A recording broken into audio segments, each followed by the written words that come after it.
ইরানের ভেতরে শত্রুপক্ষের ইসরায়েলি ড্রোন তৈরির একাধিক গোপন কারখানার খোঁজ মিলেছে, এমন চাঞ্চল্যকর তথ্য প্রকাশ করলেন দেশটি পুলিশের মুখপাত্র সাইদ মন্তাজেরুল মাহদি। তিনি জানান, ইরানের বিভিন্ন প্রদেশে শুধু কারখানাই নয়, ড্রোন বহনের জন্য ব্যবহৃত যানবাহনও শনাক্ত করা হয়েছে। ইরানের লেবার নিউজ এজেন্সির বরাতে জানা যায়, ইতোমধ্যে 14টি ইসরায়েলি ড্রোন ভূপাতিত করা হয়েছে বলে দাবি করেছে দেশটির পুলিশ।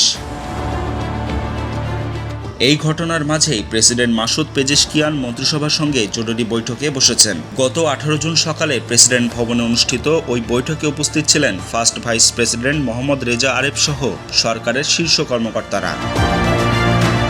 বিশ্লেষকদের মতে, ইসরায়েলি হামলার হুমকি ও মার্কিন সংঘাতে জড়িয়ে পড়ার আশঙ্কার প্রেক্ষাপটে এই বৈঠক এবং ড্রোন কারখানার তথ্য ইরানকে আরও সুরক্ষিত ও কৌশলী পথে হাঁটার বার্তা দিচ্ছে। এই উত্তপ্ত পরিস্থিতিতে মধ্যপ্রাচ্যে নতুন করে উত্তেজনা বাড়ার আশঙ্কা উড়িয়ে দেওয়া যাচ্ছে না। নিউজ ডেস্ক, প্রতিফলন।